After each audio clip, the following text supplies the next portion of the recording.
नमस्कार दोस्तों, आपका स्वागत है आपके अपने YouTube चैनल PPGS के अंदर स्वागत है। तो आज एक बहुत ही अच्छा टॉपिक हम फिर डिस्कस कर रहे हैं। 11 मई और 11 मई को हम मनाते हैं नेशनल टेक्नोलॉजी डे। आज ही के दिन नेशनल टेक्नोलॉजी डे मनाया जाता है 11 मई को। तो इसको मनाने के पीछे एक हिस्ट्री है, एक कहानी है, क्यों मनाया जाता है 11 मई, इसको हम समझते हैं। तो सबसे पहले इसको समझने के लिए हम चलते हैं 1998। याद करेंगे आप 1998 का दौर, जब भारत के अंदर राजनीतिक रूप से अस्थिरता थी। लगातार 1998 में भारत चुनाव के अंदर जा रहा था, किसी भी पॉलिटिकल पार्टी को एक प्रकार से पूर्ण बहुमत नहीं मिल रहा था। लगातार सत्ता बदल रही थी, लगातार सरकार बदल रही थी। और उसी दौरान उस राजनीतिक अस्थिरता के अंदर एक व्यक्तित्व बहुत तेज़ी से चमक रहा था, वो था अटल बिहारी वाजपेयी। अगर मैं कहूँ वो दौर अटल बिहारी वाजपेयी का दौर था, अटल बिहारी वाजपेयी का स्वर्णिम गोल्डन दौर था, तो वो कहना गलत नहीं होगा। और 1998 के अंदर भारत में जो राजनीतिक अस्थिरता थी, उसी राजनीतिक अस्थिरता के अंदर भारत के पूर्व प्रधानमंत्री अटल बिहारी वाजपेयी की ताजपोशी होती है। अटल बिहारी वाजपेयी भारत की कमान संभालते हैं। और उन्हीं चुनाव के अंदर अटल बिहारी वाजपेयी ने जनता से प्रॉमिस किया था, जनता से वादा किया था कि मैं भारत को एक परमाणु संपन्न राष्ट्र बनाऊंगा। तो अटल बिहारी वाजपेयी अपने उसी वादे को पूरा करने के लिए उस पर काम कर रहे थे। तो 1998 में अटल बिहारी वाजपेयी गद्दी संभालते, भारत की सत्ता संभालते हैं। और सत्ता संभालने के बाद में 11 व 13 मई को ऐतिहासिक दिन कहा जा सकता है। 11 मई आज ही का दिन ऐतिहासिक दिन कहा जा सकता है। ऐतिहासिक दिन इसलिए कहा जाता है कि राजस्थान के पोखरण फील्ड फायरिंग, राजस्थान के जो एरिया है पोखरण फील्ड फायरिंग रेंज, ये एरिया है पोखरण फील्ड फायरिंग रेंज में खेतोलोई गांव, याद रखें कि खेतोलोई गांव के पास 5 परमाणु बम परीक्षण किए गए थे। 5 परमाणु बम परीक्षण किए गए थे और सारे विश्व को बता दिया गया था कि भारत एक परमाणु संपन्न राष्ट्र बन चुका है। भारत परमाणु संपन्न राष्ट्र क्यों बनना चाह रहा था कि भारत के साथ 2 देश, अगर हम बात करें, एक तरफ पाकिस्तान और दूसरी तरफ चाइना, दोनों राजनीतिक रूप से या सैन्य बल के आधार पर भारत को परेशान कर रहे थे। और उस तात्कालिक परिस्थिति में भारत को परमाणु संपन्न राष्ट्र बनना बहुत ज़रूरी था। एक तरफ चाइना का खतरा था, दूसरी तरफ पाकिस्तान का खतरा था। और 1962 के युद्ध में भारत चाइना से युद्ध में हार चुका था। और उस युद्ध में हारने के बाद में ही भारत ने परमाणु के क्षेत्र में काम करने की एक प्रकार से शुरुआत कर दी गई थी। तो इसी कड़ी में हम देखें तो जब ये 5 परमाणु परीक्षण कर दिए गए थे, सैटेलाइट से निगरानी करने वाला अमेरिका भी देखता रह गया था, जो कि अमेरिका था, जो भारत के अमेरिका एक प्रकार से इस परमाणु कार्यक्रम को नहीं करने दे रहा था। और अमेरिका सैटेलाइट से भारत के ऊपर निगरानी रखे हुए था। लेकिन भारत ने अपना मिशन, अपना कार्यक्रम इतनी कुशलता से किया कि वो सैटेलाइट से निगरानी करने वाला अमेरिका भी देखता रह गया। जहाँ पर धमाका किया गया, धमाका कहाँ पर, खेतोलाई गांव के पास ये जो क्षेत्र था वहाँ पर जहाँ पर धमाका किया गया पोखरण में, उस धमाके वाली जगह पर प्रधानमंत्री अटल बिहारी वाजपेयी स्वयं मौजूद थे। स्वयं अटल बिहारी वाजपेयी इस कार्यक्रम को देख रहे थे और वहाँ पर मौजूद थे। पूर्व राष्ट्रपति यानी कि APJ अब्दुल कलाम ने टेस्ट के सफल होने की घोषणा कर दी। उस समय तो राष्ट्रपति नहीं थे, उस समय तो साइंटिस्ट थे, लेकिन बाद में वो राष्ट्रपति बने। उन्होंने घोषणा कर दी कि हमारा जो परीक्षण का था, परमाणु परीक्षण का जो कार्यक्रम था, उसमें भारत सफल हो गया। यानी कि सफल होने की घोषणा भी उनके द्वारा कर दी जाती कि भारत इस कार्यक्रम में सफल हो गया। अब जब इसमें काम में सफल हो जाता है तो भारत के ऊपर अंतर्राष्ट्रीय दबाव था।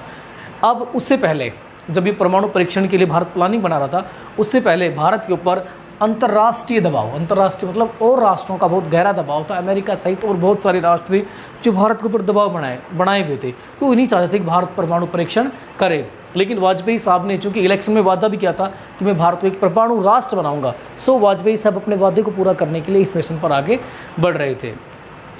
और जैसे ये किया करने के बाद में भारत एक परमाणु संपन्न राष्ट्र बन गया। जैसे धमाके की परमाणु परीक्षण की, भारत एक परमाणु संपन्न राष्ट्र बन गया था। और तब वाजपेयी जी ने एक नारा भी दिया था, इससे पहले भी एक नारा दिया, जय जवान जय किसान। जय जवान जय किसान का जो नारा दिया गया था वो लाल बहादुर शास्त्री जी के द्वारा दिया गया था। लेकिन अटल बिहारी वाजपेयी ने कहा जय जवान जय किसान और जय विज्ञान, ये नारा अटल बिहारी वाजपेयी के द्वारा दिया गया था। अब जब ये सब किया गया, अंतर्राष्ट्रीय बिरादरी से बहुत अधिक दबाव आ गया। उसी दबाव की कड़ी में इजराइल को छोड़कर सारी दुनिया भारत के खिलाफ खड़ी हो गई, भैया भारत ने परमाणु परीक्षण कर दिए, परमाणु परीक्षण कर दिए, सारे मुल्क भारत के खिलाफ खड़े हो गए। लेकिन इजराइल उस समय भारत के साथ था कि इजराइल ने कहा कि मैं भारत के साथ हूँ इस कड़ी में, लेकिन काफ़ी देश भारत के खिलाफ खड़े हो गए। अमेरिका सहित कई देशों ने भारत पर आर्थिक प्रतिबंध लगा दिए, आर्थिक प्रतिबंध अमेरिका व कई देशों ने लगा दिए। दरअसल भारत ये जो कार्यक्रम था 1998 में जो करने जा रहा था, ये भारत उससे पहले इस कार्यक्रम को करना चाह रहा था, लेकिन भारत के इस प्लान की 1995 के अंदर अंतर्राष्ट्रीय दबाव कारण भारत परमाणु परीक्षण रद्द कर चुका था।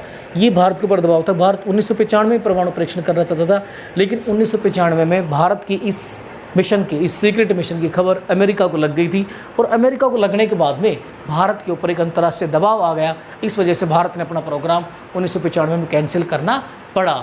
दुनिया के देश भारत पर निगरानी रख रहे थे। 1995 के बाद सारे टकटकी लगाए दे रहे थे, भारत कहीं परमाणु परीक्षण नहीं कर दे, भारत कहीं परमाणु परीक्षण नहीं कर दे। लेकिन सारा का सारा ये जो मिशन था, ये कार्यक्रम था, ये सारा कार्यक्रम डॉक्टर APJ अब्दुल कलाम जो उसमें साइंटिस्ट थे के निर्देशन में सारा का सारा काम पूरा हुआ। सारा का सारा काम एक प्रकार से जो जिस साइंटिस्ट ने इस काम को बढ़ाया वो डॉक्टर APJ अब्दुल कलाम थे। इन कार्यक्रम ने उनकी दिशा निर्देशन में सारा का सारा काम आगे बढ़ रहा था। और अमेरिकी खुफिया एजेंसी CIA जो कि भारत पर नज़र रखे हुए थी, CIA अमेरिका की खुफिया एजेंसी, वो भारत पर नज़र रखी हुई थी। वह पोखरण पर निगरानी के लिए 4 सैटेलाइट भी लगा रखे थे, उसने सैटेलाइट भी लगा रखी थी। लेकिन उन सबको चकमा देकर भारत ने अपना काम कर दिया। भारत ने सैटेलाइट व CIA को चकमा दे दिया, ओके, और अपने मिशन को पूरा कर दिया। प्रोजेक्ट में जुड़े वैज्ञानिक, ऐसे चकमा देना आसान नहीं था, लेकिन प्रोजेक्ट में जुड़े भी जो साइंटिस्ट थे वो कोड लैंग्वेज में बात करते थे, यानी कि इतनी अधिक कोड लैंग्वेज में बात करते थे कि कोई पकड़ नहीं पाता था कि ये लोग किस मिशन पर काम कर रहे हैं। वैज्ञानिक जो साइंटिस्ट थे वो अपनी ड्रेस कोड भी उन्होंने बदल ली थी। वो जिस जगह पर अपना सारा मिशन सारा प्रोग्राम कर रहे थे वहाँ पर सेना की वर्दी के अंदर ही वो काम करते थे। यहाँ तक कि मिसाइल मैन भी सेना की वर्दी में काम करते हैं। मिसाइल मैन की अगर बात करें तो APJ अब्दुल कलाम को मिसाइल मैन भी कहा जाता है। मिसाइल मैन साहब जब अब्दुल कलाम साहब भी वहाँ जाते थे तो वो भी खुद सेना की वर्दी पहनकर ही जाते थे, और उनको उस समय कर्नल पृथ्वीराज कहा जाता था। कर्नल पृथ्वीराज के नाम से उन्हें संबोधित किया जाता था। और जब ये सारा प्रोग्राम फिक्स हो गया 10 मई की रात को योजना को अंतिम रूप दे दिया गया कि हमें सारा प्रोग्राम कैसे करना है।